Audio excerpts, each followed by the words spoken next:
Hey crafty friends, Christina here with you from Sunny Day Memories. This month we are going to be working with the new Florals in Bloom paper collection from Stampin' Up. I love this paper not only because it's got beautiful florals in it, and we always love florals, right? But it features all 5 new in colors, which are so pretty. You've got this page here, this paper, this pattern that has the Secret Sea. You've got this one here that has the Timid Tiger. You've got the cloud cover here, and then on the back side here, it shows a little bit better. You've got the strawberry slush, and the darling duckling is the yellow here in these papers. So you get to see all 5 of them, and you get the beautiful florals as well as some other beautiful pattern papers.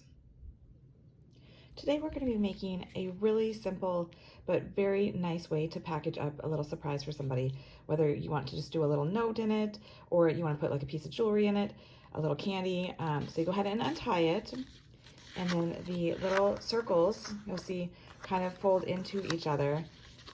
You just go like that and create this beautiful little formation, and then we're going to stamp on the inside using the beautiful butterflies stamp set here. We're going to use the Time to Celebrate and the little cluster of dots.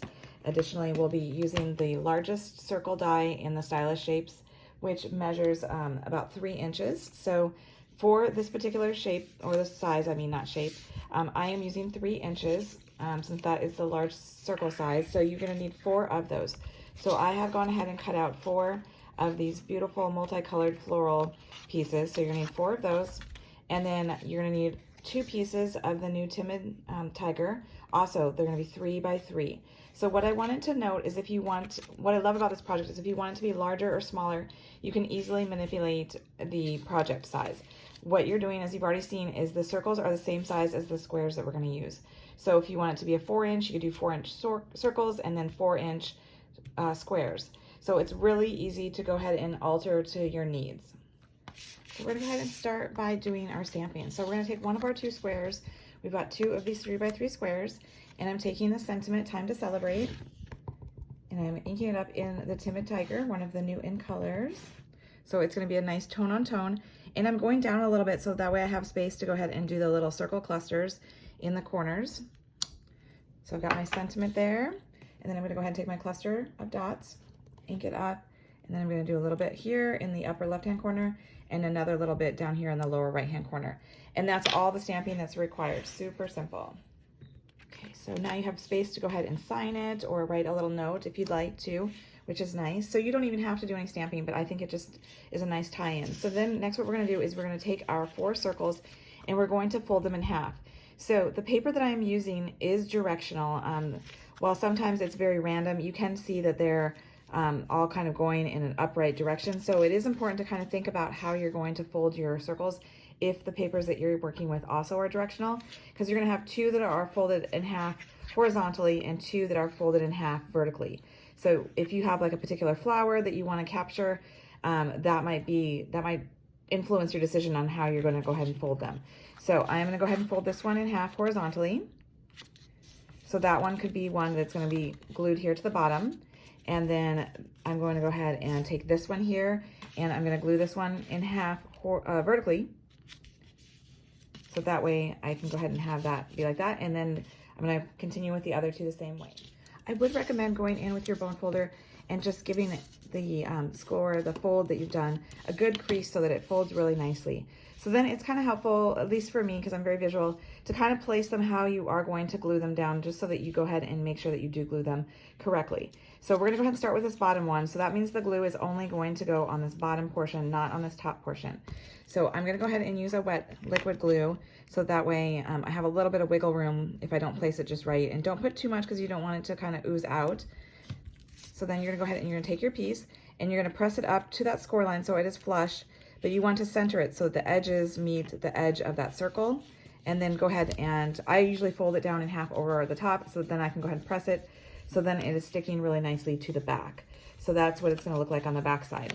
So then I'm going to go ahead and I'm going to do one of the ones on the side. And again, you're not going to do anything on the top. You're just going to put the glue on the bottom portion here. Again, you're going to go ahead and line it up, press it in there so that it's up to that crease line. And so it's centered so that it goes up to the edges. Then I go ahead and fold mine down. So then I can go ahead and give it a nice push So now I've got 2 of my 4 on here, and you can see them on the back side. So I'm going to continue with the other 2 doing the same. I have all of them glued, and so you have the back that looks like this, which is perfectly fine. You could leave it like this, but what I find is it's really helpful to go ahead and put another piece on the back. That's why we have a second 3x3. So that way you can go ahead and sandwich a piece of ribbon on there. So that way it holds it so that when you tie it closed, it just looks complete and finished. So here is my little trick on how I do this, my little tip rather. I take a piece of tear and tape, and I try to like just eyeball centering it on the back there. And then I'm gonna go ahead and remove the backing of my tear and tape. And then I take my ribbon, and I used 18 inches of ribbon here. And then I kind of go ahead and double it over so I can kind of get the center point.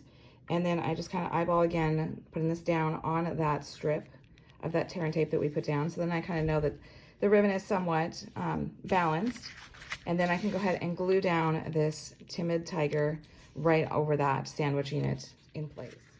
Now that you've got that glued on there, then you can go ahead and you're gonna just alternate, kind of like when you're closing a cardboard box and you're stuffing them into each other so that way it'll hold closed. It stays closed on its own. So you could do this without the ribbon, but I think the ribbon adds a nice touch to it. Then you're just gonna go ahead and tie it into a bow. But like I said, this is a great little way to go ahead and you could put like a little pair of earrings in here, a little necklace. You could put just take a little piece of white cardstock, write a little note, put it in the inside. Just a cute way to go ahead and give it to a recipient, something really nice, a nice little presentation, a perfect and simple little do-it-yourself packaging idea. So I hope you've enjoyed it. Be sure to like the video, be sure to subscribe so that you don't miss future videos. And until next time, stay crafty.